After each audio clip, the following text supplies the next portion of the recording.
And that is a generic throughout all of these situations, and independent of whether there's a higher being that's the object of that feeling. That's right. So the phenomenology is a similar human emotion. That's right. And there's a whole story about whether perhaps this highest being is the supreme being. That was the term I was looking for. Yeah. Whether the supreme being isn't a kind of problem, because it sort of takes an unconditional commitment to the supreme being, gets rid of the importance of temporality, gets rid of the risk, gets rid of it. Kierkegaard's got a lot to say about how the commitment has to be for something finite and temporal. And Jesus is finite and temporal. And then that means you have a tremendous risk, because the commitment is vulnerable. Martin Luther King might have failed. Nobody might have turned out for the peace marches.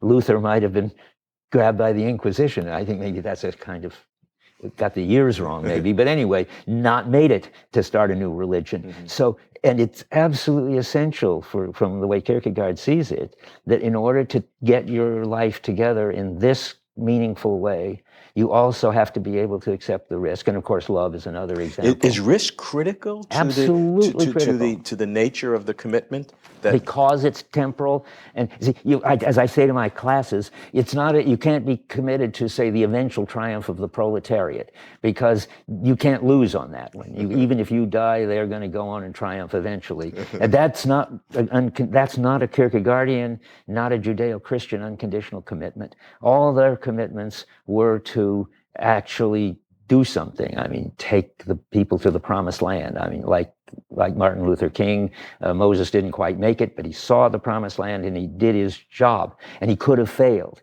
But in Kierkegaard talk, the human self, well, this is a long story, but an important one. I mean, the self before this Judeo-Christian story had two parts, the eternal mental part and the body temporal part. And different people in Greece, where they were thinking about this, took different sides on which was the essential part. Mm-hmm. So Plato thought you should dump the body, it's only the tomb of the soul, and merge with the eternal part. So never mind the temporal. But Lucretius and the materialists said, no, that's all superstition, all that religious stuff about the eternal. Would just stick with the material body you got, and that's all you've got.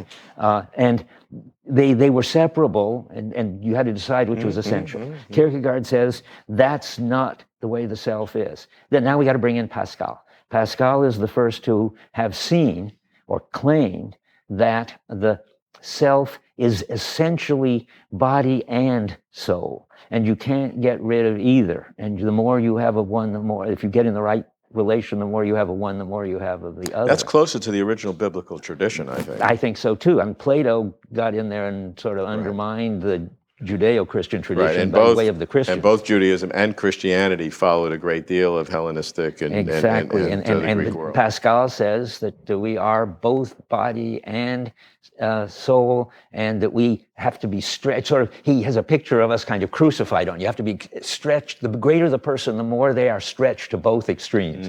I think of him, I bet he's imagining them on the cross. But the point is, the more you can express but body and soul is a bad term. Now we have to get rid of it because of this idea that they're just a combination and you can have one rather than the other.